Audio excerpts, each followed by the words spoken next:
कहानी आगे बढ़ाने से पहले एक छोटा सा अनुरोध है। अगर आपको ऐसी रहस्यमयी सच्ची घटनाओं से प्रेरित डरावनी कहानियां सुनना पसंद है तो वीडियो को लाइक जरूर करें और चैनल को सब्सक्राइब करना न भूलें।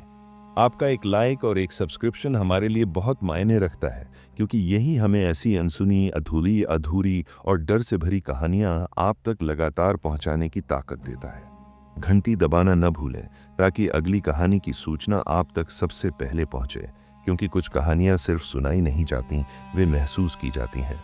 लगभग 8 वर्षों के बाद आज फिर तहेरपुर स्टेशन पर कदम पड़ा। ट्रेन से उतरते ही एक क्षण के लिए ऐसा लगा मानो समय ने मुझे पहचानने से इनकार कर दिया हो। प्लेटफॉर्म वही था, दीवारों पर उखड़ा हुआ पलस्तर, जंग खाई लोहे की बेंचें और हवा में घुली हुई एक पुरानी सी गंध। पर जो बदला था वह मैं स्वयं था। 8 वर्षों का बोझ, अनुभवों की थकान और भीतर कहीं गहरे जमी हुई एक अनकही उदासी, सब कुछ मेरे साथ उतर आया था। स्टेशन पर लोगों की चहल पहल थी, लेकिन मेरे भीतर एक अजीब सा सन्नाटा पसरा हुआ था। ऐसा सन्नाटा जो सिर्फ लौटने पर ही महसूस होता है, जब कोई जगह आपको पहचानती तो है पर अपनाती नहीं। तहेरपुर वही था, लेकिन मेरा होना अब यहाँ थोड़ा अजनबी हो चुका था। मैं अभी प्लेटफॉर्म से बाहर की ओर बढ़ा ही था कि जेब में रखा मोबाइल अचानक बज उठा। कंपन के साथ एक जानी पहचानी झनकार कानों में पड़ी। स्क्रीन पर नाम चमक रहा था, बिजू। हाँ भाई, मैंने कहा। कहाँ तक पहुंचा? उधर से आवाज आई। अभी अभी ट्रेन से उतरा हूं, मैंने उत्तर दिया। अरे यार सॉरी। बिजू की आवाज में थोड़ी झिझक थी। मैं स्टेशन नहीं आ पाया, अचानक एक काम पड़ गया। तू ऐसा कर, टोटो पकड़ ले और सीधे घर की ओर आ जा। मैं अनायास मुस्कुरा पड़ा। सोचा था, मैंने हल्के स्वर में कहा, इतने साल बाद दोनों भाई मिलकर नीलो काका की चाय की दुकान पर बैठेंगे, गरम गरम मलाई चाय पिएंगे, पुराने दिनों की बातें करेंगे। फोन के उस सिरे पर एक क्षण का सन्नाटा छा गया। फिर बिजू ने जो कहा, उसने मेरे भीतर कुछ तोड़ दिया। क्या बोल रहा है तू? उसकी आवाज गंभीर हो गई थी। नीलो काका तो अस्पताल में है। मेरे पैरों तले जैसे जमीन खिसक गई। अस्पताल? मैंने लगभग फुसफुसाते हुए पूछा। क्यों, क्या हुआ? शाम के वक्त अचानक स्ट्रोक हुआ, बिजू ने कहा। हालत ठीक नहीं है। मोहल्ले के कुछ लोग मिलकर उन्हें यहाँ स्वास्थ्य केंद्र में ले आए हैं। मेरे हाथ से फोन लगभग छूट ही गया। नीलो काका, तहेरपुर की आत्मा, हर किसी के सुख दुख के साथी और मेरी स्मृतियों का एक अटूट हिस्सा, अस्पताल में। यह विचार मेरे लिए असहनीय था। मैंने कुछ कहने की कोशिश की, पर शब्द गले में अटक गए। फोन कट चुका था। स्टेशन से बाहर निकलते ही मेरी नजर सामने पड़ी। सड़क के उस पार, जहां हर बार तहेरपुर आते ही सबसे पहले मेरी राह मुड़ती थी, वहां आज अजीब सा सन्नाटा था। नीलो काका की चाय की दुकान का शटर बंद था। मैं वहीं ठिठक गया। तहेरपुर में नीलो काका की दुकान का बंद होना असंभव सा लगता था। बारिश हो, आंधी हो या कोई त्योहार, दुकान हमेशा खुली रहती थी। वह दुकान सिर्फ चाय पीने की जगह नहीं थी, वह तहेरपुर का मिलन स्थल थी। वहीं बैठकर कितनी ही शामें बीती थीं, कितनी ही कहानियां जन्मी थीं। नीलो काका की हंसी, उनका बाउल गीतों का शौक और हर ग्राहक के लिए उनके पास मौजूद एक अपनापन, सब कुछ उस छोटी सी दुकान में समाया हुआ था। आज वही दुकान बंद थी। मेरे सीने में अजीब सी कसक उठी। ऐसा लगा जैसे तहेरपुर ने मुझसे कुछ छुपा लिया हो। मैं सड़क किनारे खड़ा ही था कि एक टोटो आकर रुका। उसे चलाने वाला कोई और नहीं बल्कि सुखेन था, बचपन का साथी, वही सुखेन जिसके साथ मैंने न जाने कितनी शरारतें की थीं। अरे बोम्बदा, सुखेन ने पहचानते ही कहा। कब आए? अभी अभी, मैंने उत्तर दिया। हॉस्पिटल जाना है। सुखेन ने एक पल मुझे देखा, फिर जैसे सब समझ गया हो। नीलो काका, उसने धीरे से पूछा। मैंने सिर हिला दिया। टोटो आगे बढ़ चला। रास्ता वही पुराना था, लेकिन हर मोड़ पर कोई न कोई स्मृति मेरा इंतजार कर रही थी। कहीं बचपन की हंसी गूंज रही थी तो कहीं अधूरे रिश्तों की टीस। तहेरपुर की हर गली जैसे मुझसे कुछ कहना चाहती थी, पर शब्द किसी के पास नहीं थे। स्वास्थ्य केंद्र शहर से थोड़ा हटकर था। चारों ओर खुले खेत, दूर दूर तक फैला सन्नाटा। रात धीरे धीरे अपने पंख फैलाने लगी थी। टोटो रुकते ही मैंने सुखेन को पैसे देने चाहे, पर उसने मना कर दिया। नीलो काका के नाम पर, उसने कहा। मैं कुछ कह नहीं पाया। स्वास्थ्य केंद्र के भीतर कदम रखते ही एक ठंडी सी हवा ने मुझे छू लिया। अंदर की रोशनी मध्यम थी। सामने एक बेंच पर अकेला बैठा बिजू दिखाई दिया। उसके चेहरे पर थकान और चिंता साफ झलक रही थी। और लोग कहाँ हैं? मैंने पूछा। सब चले गए, उसने उत्तर दिया। मैं भी जाने ही वाला था, लेकिन तू आ रहा है इसलिए रुक गया। डॉक्टर कह चुके थे रात भर किसी एक आदमी को यहाँ रहना होगा। हम दोनों चुपचाप बेंच पर बैठ गए। बाहर से कभी कभी एम्बुलेंस की आवाज आती और फिर सन्नाटा लौट आता।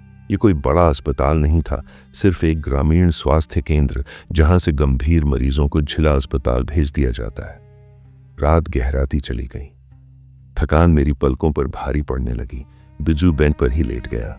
मैं भी आंखें मूंदने ही वाला था कि न जाने क्यों मन में एक अजीब सी आशंका जन्म लेने लगी, जैसे यह रात अपने भीतर कुछ और छुपाए बैठी हो। और मैं यह नहीं जानता था कि यह सिर्फ एक रात नहीं, बल्कि मेरी जिंदगी की सबसे भयावह और सबसे सच्ची रात बनने वाली है। रात अब पूरी तरह गहरी हो चुकी थी। ग्रामीण स्वास्थ्य केंद्र की दीवारों पर टंगी पीली रोशनी की ट्यूबलाइटें रह रहकर झपकने लगी थीं, मानो वे भी इस सन्नाटे से थक चुकी हों। बाहर फैले खुले मैदानों से ठंडी हवा के झोंके भीतर तक आ रहे थे, जिनमें किसी अनजानी आशंका की गंध घुली हुई थी। बिजू बेंच पर करवट लेकर सोने की कोशिश कर रहा था, लेकिन उसके चेहरे से साफ झलक रहा था कि नींद उससे कोसों दूर है। मैं सीधा बैठा था, पीठ दीवार से टिकाए, और सामने के दरवाजे को घूर रहा था। मन बार बार नीलो काका की दुकान की ओर लौट जाता। उस बंद शटर की तस्वीर आंखों के सामने तैरने लगती। अजीब है ना, मैंने चुप्पी तोड़ते हुए कहा। नीलो काका जैसे आदमी के साथ ऐसा होना। बिजू ने गहरी सांस ली। समय बदल गया है दादा, उसने कहा। अब कोई किसी का नहीं रहा। उसकी आवाज में कड़वाहट थी और शायद सच भी। कुछ देर बाद वह चुपचाप सो गया। मैंने भी आंखें बंद करने की कोशिश की, लेकिन नींद जैसे मुझसे डरकर भाग रही थी। बाहर कहीं दूर से सियारों की आवाज आ रही थी। कभी कभी किसी अज्ञात जानवर के दौड़ने की आहट सुनाई देती और फिर सब कुछ फिर से शांत हो जाता। मैं कब ऊँघ गया मुझे याद नहीं। अचानक मुझे लगा किसी ने मुझे पुकारा, बाबा। मैंने आंखें खोल दी। मेरे सामने कोई खड़ा था, नीलो काका। कुछ क्षणों तक उन्हें देखता ही रह गया। वही चेहरा, पर कुछ बदला हुआ। आंखों में एक अजीब सी चमक थी और चेहरे पर ऐसा सुकून जो मैंने उन्हें पहले कभी नहीं देखा था। काका, मेरी आवाज कांप रही थी। आप यहाँ? हाँ रे, उन्होंने सहजता से कहा। मुझे छुट्टी मिल गई। छुट्टी? मैं हड़बड़ा गया। लेकिन डॉक्टर तो कह रहे थे आपकी हालत। अरे छोड़, नीलो काका ने हाथ हिलाया। सब ठीक हो गया। मेरा दिल जोर जोर से धड़कने लगा। मैंने पलटकर बिजू की ओर देखा, लेकिन वह वहां नहीं था। बेंच खाली थी। बिजू, मैंने आवाज दी। कोई जवाब नहीं आया। मैंने जल्दी से जेब से मोबाइल निकाला और बिजू को फोन लगाया। हेलो, उधर से उसकी आवाज आई। तू कहाँ है? मैंने लगभग चिल्लाते हुए पूछा। घर पर, वह बोला। तू क्या बोल रहा है? मुझे तो तेज बुखार है, शाम से बिस्तर से उठा नहीं हूं। मेरे हाथ से मोबाइल फिसलते फिसलते बचा। घर पर? लेकिन हम तो साथ थे, अस्पताल में। दादा, बिजू की आवाज अब चिंतित थी। तू ठीक तो है ना? तू आया ही नहीं आज। फोन कट गया। मेरे शरीर में जैसे सिहरन दौड़ गई। मैंने फिर नीलो काका की ओर देखा। वह विंचथो वहीं खड़े थे, मुझे ध्यान से देख रहे थे। घबराओ मत, उन्होंने कहा। जो हो रहा है वही सच है। ये सपना है ना? मैंने खुद को समझाने की कोशिश की।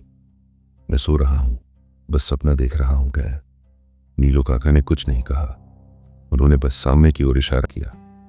देख, उन्होंने कहा। मैंने धीरे धीरे नजर उस दिशा में घुमाई। तब मुझे एहसास हुआ यह जगह अस्पताल जैसी नहीं लग रही थी। दीवारें ठंडी थीं, हवा में एक अजीब सी गंध थी, दवाइयों की नहीं, बल्कि कुछ और, कुछ मृत। मेरी नजर सामने रखे लोहे के बड़े बड़े दराजों पर पड़ी। लाश रखने के ड्रॉर। मेरा पूरा शरीर सुन्न हो गया। यह कहाँ है? मेरे मुंह से बस इतना ही निकल पाया, जहां सच्चाई छुपी नहीं रहती। नीलो काका ने शांत स्वर में कहा। अभी अचानक एक ड्रॉर अपने आप चरमराते हुए खुलने लगा। मेरी सांस रुक गई। ड्रॉर पूरी तरह खुला। उसके भीतर नीलो काका का निर्जीव शरीर पड़ा था। चेहरा शांत था, लेकिन रंग फीका। आंखें अध खुली थीं और उनमें जीवन का कोई अंश नहीं था। मैं चीखना चाहता था, भागना चाहता था, लेकिन मेरे पैर जैसे जमीन में गड़ गए थे। मैंने कांपती हुई नजर सामने खड़े नीलो काका की ओर उठाई। तो फिर आप? मेरी आवाज टूट रही थी। मैं वहीं हूं, उन्होंने कहा। और वहीं नहीं भी, कमरे का तापमान अचानक गिरने लगा। ऐसी ठंड जो शरीर के भीतर उतर जाती है। डर मत बाबा, नीलो काका बोले। मैं तुझे डराने नहीं आया हूं। तो फिर क्यों? मैंने रोते हुए पूछा। उन्होंने गहरी सांस ली। क्योंकि मेरी बात सुनने वाला अब कोई नहीं बचा, उन्होंने कहा। और मुझे जाने से पहले कुछ कहना है। उनकी आंखों में अब शिकायत नहीं थी, बस एक गहरी थकान थी। मेरी मौत दिल के दौरे से नहीं हुई, नीलो काका बोले। मेरी मौत हुई है सबकी उपेक्षा से। मेरे कानों में जैसे शब्द गूंजते चले गए। उन्होंने बताया कैसे दिनों तक कोई उनकी सुध लेने नहीं आया, कैसे वे बीमार पड़े रहे बिना दवा बिना इलाज, कैसे अस्पताल ले तो आए लेकिन जिम्मेदारी किसी ने नहीं ली। जब हालत बिगड़ी, उन्होंने कहा तो ट्रांसफर लिख दिया गया, लेकिन कौन ले जाता, कौन पैसे खर्च करता? उनकी आवाज में न रोष था न क्रोध, बस एक कड़वा सत्य। सब चले गए बाबा, मुझे यहां छोड़कर। मेरी आंखों से आंसू बहने लगे। मैं कुछ बोल नहीं पा रहा था। इसीलिए नीलो काका ने कहा, मैं तुझे यहां खींच लाया। मेरे भीतर एक अजीब डर और अपराध बोध एक साथ उमड़ पड़ा और मुझे तब एहसास हुआ ये रात अभी खत्म नहीं हुई है। नीलो काका की बातें मेरे भीतर किसी भारी पत्थर की तरह गिर रही थीं। उनके शब्दों में न कोई आरोप था न कोई शिकायत, फिर भी उनमें ऐसा सच छिपा था जिसे सुनना मेरे लिए असहनीय होता जा रहा था। मैं उस ठंडे शवगृह में खड़ा था जहां हवा में एक अजीब सी नमी और सड़ांध खुली हुई थी और सामने लोहे के ड्रॉर में पड़ा नीलो काका का निर्जीव शरीर मुझे बार बार यही याद दिला रहा था कि जो मैं देख रहा हूं वह कोई सपना नहीं है। मेरे सामने खड़ा नीलो काका जीवित जैसे दिखाई दे रहे थे, लेकिन उनके चेहरे पर जो शांति थी वह किसी भी जीवित मनुष्य के चेहरे पर नहीं हो सकती। वह शांति केवल उसी को मिलती है जो जीवन की सारी पीड़ाएं सह चुका हो। उन्होंने धीरे धीरे बताया कि कैसे बीमारी के दिनों में वे अपनी दुकान तक नहीं जा पा रहे थे, कैसे दिन के बाद दिन वे अकेले उसी बंद कमरे में पड़े रहते थे जहां कभी चाय की खुशबू और हंसी की आवाज गूंजती थी। उन्होंने कहा कि शुरू में उन्हें लगा था कि शायद लोग व्यस्त हैं, शायद किसी को पता नहीं है कि उनकी हालत इतनी बिगड़ चुकी है, लेकिन जैसे जैसे दिन बीतते गए ये भ्रम भी टूटता चला गया। कई बार वे पूरी रात भूखे रह जाते थे, कई बार पानी तक पास में नहीं होता था और फिर भी किसी के कदमों की आहट दरवाजे पर नहीं सुनाई देती थी। वे कहते जा रहे थे और मैं सुनता जा रहा था। भीतर कहीं शर्म और अपराध बोध से गला भरता जा रहा था। नीलो काका ने बताया कि जिस दिन उनकी हालत ज्यादा बिगड़ी उस दिन पड़ोस के कुछ लड़कों ने किसी तरह उन्हें पकड़कर इस स्वास्थ्य केंद्र तक पहुंचाया था। डॉक्टरों ने उनकी नाड़ी देखी, कागज भरे और बिना देर किए ये लिख दिया कि मरीज को जिला अस्पताल भेजना होगा क्योंकि यहाँ इलाज की व्यवस्था नहीं है। लेकिन उसके बाद जो हुआ वही उनकी मृत्यु का असली कारण बना। किसी ने एम्बुलेंस की जिम्मेदारी नहीं ली, किसी ने पैसे की बात आते ही नजरें फेर लीं और कुछ ही देर में वे लोग एक एक करके वहां से चले गए। नीलो काका को वहीं छोड़ दिया गया, एक ऐसी जगह पर जहां जीवन को बचाने की नहीं बल्कि मृत्यु का इंतजार करने की व्यवस्था ज्यादा थी। यह सब कहते हुए नीलो काका के स्वर में कोई कटुता नहीं थी। ऐसा लग रहा था जैसे वे अब इन सब बातों से ऊपर उठ चुके हों, जैसे ये सब उनके साथ नहीं किसी और के साथ घटा हो। उन्होंने कहा कि जब अंतिम सांसें टूट रही थीं तब उनके मन में सबसे पहले किसी रिश्तेदार का चेहरा नहीं आया बल्कि मेरी छवि उभरी। उन्होंने कहा कि हर बार जब वे किसी मुश्किल में पड़े थे मैंने बिना कुछ सोचे समझे उनकी मदद की थी और शायद इसी कारण उनके मन में मेरे लिए एक पुत्र जैसा स्थान बन गया था। ये सुनकर मेरी आंखें और भी भर आईं क्योंकि मैं जानता था कि मैंने जो भी किया था वह किसी एहसान से अधिक एक स्वाभाविक कर्तव्य था। उन्होंने मुझसे कहा कि मरने के बाद भी उनकी आत्मा को शांति नहीं मिल पा रही है क्योंकि उनकी अंतिम इच्छाएं अधूरी हैं। उन्होंने बताया कि उन्होंने अपनी जमीन पहले ही एक स्वैच्छिक संस्था के नाम कर दी थी जो 5 वहां एक वृद्धाश्रम बनाना चाहती थी ताकि उनके जैसे बेसहारा लोग जीवन के अंतिम वर्षों में सम्मान और देखभाल पा सकें। वह दान पत्र उनकी चाय की दुकान के कैश बॉक्स में सुरक्षित रखा हुआ था, लेकिन उन्हें डर था कि अगर वह कागज गलत हाथों में पड़ गया तो लोग उसे नष्ट कर देंगे और उनका सपना अधूरा रह जाएगा। यही कारण था कि वे मुझे यहाँ तक खींच लाए थे, मृत्यु और जीवन के उस धुंधले सीमांत पर जहाँ केवल सच्चाई ही बोलती है। जब उन्होंने मुझसे मुखाग्नि देने का अनुरोध किया तो मेरे भीतर कोई विरोध नहीं उठा। उस क्षण मुझे लगा कि जैसे यह उत्तरदायित्व मेरे कंधों पर नहीं बल्कि मेरे हृदय में रखा गया है। मैंने कांपती हुई आवाज़ में उन्हें आश्वासन दिया कि मैं उनकी अंतिम इच्छा पूरी करूंगा, चाहे इसके लिए मुझे किसी से भी लड़ना पड़े या कोई भी कीमत चुकानी पड़े। ये सुनकर उनके चेहरे पर एक अजीब सी संतोष भरी मुस्कान फैल गई और पहली बार मुझे लगा कि शायद अब उनकी आत्मा को वह शांति मिलने वाली है जिसकी उन्हें तलाश थी। उसी क्षण पूरे कमरे में तापमान और गिरने लगा। ठंड अब केवल शरीर को नहीं बल्कि आत्मा को जकड़ने लगी थी। सफेद धुंध धीरे धीरे चारों ओर फैलने लगी, जैसे किसी अदृश्य पर्दे के पीछे से कोई संसार मेरे सामने खुल रहा हो। नीलो काका की आकृति उस धुंध में घुलने लगी। पहले धुंधली हुई, फिर और धुंधली और अंततः पूरी तरह ओझल हो गई। उनके जाते ही एक गहरा सन्नाटा पूरे शवगृह में छा गया, ऐसा सन्नाटा जिसमें मेरी अपनी सांसों की आवाज भी मुझे डराने लगी। अचानक किसी मेरे कंधे को झकझोर दिया। मैं बुरी तरह चौंक पड़ा और मेरी आंखें खुल गईं। सामने एक डॉक्टर खड़ा था जिसके चेहरे पर औपचारिक उदासीनता थी। उसने सपाट स्वर में बताया कि मरीज की मृत्यु हो चुकी है और सुबह 10 बजे के बाद शव ले जाया जा सकता है। यह कहते हुए वह बिना मेरी ओर देखे वहां से चला गया। मैं कुछ क्षणों तक जड़ की तरह बैठा रहा, यह समझने की कोशिश करता हुआ कि जो कुछ मैंने देखा और सुना वह सपना था या हकीकत। मेरी नजर बगल की बेंच पर गई जहां बिजू गहरी नींद में सो रहा था। उसे देखकर मुझे एक पल के लिए तसल्ली मिली, लेकिन अगले ही क्षण भीतर एक अजीब डर उठने लगा। क्या सच में सब कुछ वैसा ही हुआ था जैसा नीलो काका ने बताया था? क्या यह सब मेरे मन का वहम था या फिर किसी आत्मा की आखिरी पुकार? इन सवालों के जवाब मेरे पास नहीं थे, लेकिन इतना तय था कि इस रात ने मेरे भीतर कुछ हमेशा के लिए बदल दिया था। और मुझे यह भी महसूस होने लगा था कि नीलो काका की कहानी अभी पूरी नहीं हुई है। उनकी मृत्यु के बाद भी कुछ ऐसा था जो इस दुनिया में आकार लेने वाला था और उस कहानी का हिस्सा अब मैं बन चुका था। सुबह होने पे देखो ने नुसाचे बोते तक अभी कोई के कुछ समय शेष था, लेकिन रात का सन्नाटा अब पहले जैसा नहीं रहा था।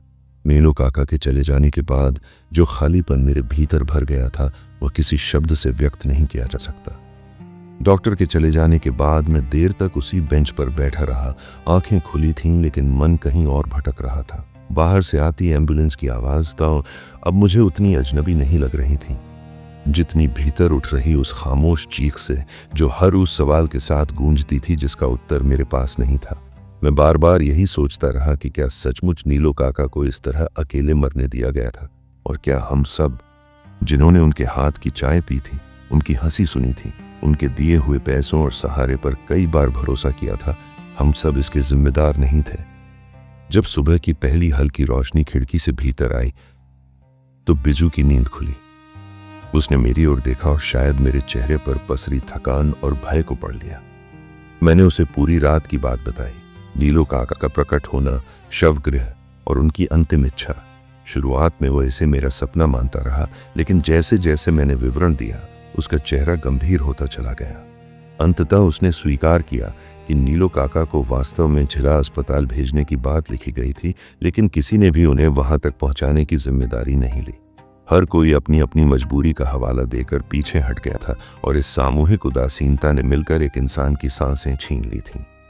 नीलो काका की देह को लेने जब हम पहुंचे तो उनके चेहरे पर वही शांति थी जिसकी झलक मैंने रात में देखी थी। ऐसा लग रहा था मानो वे अब किसी शिकायत से परे हो चुके हों। अंतिम संस्कार की तैयारी करते समय मेरे भीतर बार बार उनकी आवाज गूंज रही थी, मेरी मुखाग्नि तू देगा। जब मैंने ये बात सबके सामने रखी तो किसी ने विरोध नहीं किया। शायद सबके भीतर कहीं न कहीं ये एहसास था कि इस जिम्मेदारी से बचने का उन्हें कोई अधिकार नहीं है। श्मशान की ओर जाते समय रास्ते भर तहेरपुर की वही गलियां थीं, लेकिन अब वे मुझे अलग नजर से देख रही थीं, जैसे हर मोड़ मुझसे सवाल कर रहा हो। मुखाग्नि देते समय मेरे हाथ कांप रहे थे, लेकिन मन में एक अजीब सा दृढ़ निश्चय भी था। आग की लपटों के साथ नीलो काका का शरीर धीरे धीरे पंचतत्व में विलीन हो रहा था और उसी के साथ मुझे लगा कि उनके जीवन की अनकही पीड़ा भी कहीं झलकर राख हो रही है। उस क्षण मैंने महसूस किया कि मृत्यु केवल शरीर की होती है, इंसान का कर्म और उसका प्रभाव नहीं मरता। नीलो काका की स्मृति उस धुएं के साथ आसमान में घुल रही थी, लेकिन वह स्मृति तहेरपुर के हर इंसान के भीतर एक सवाल बनकर रह जाने वाली थी।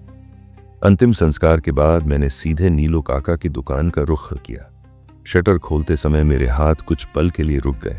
वही दुकान जहां कभी जीवन की चहल पहल रहती थी अब धूल और सन्नाटे से भरी थी।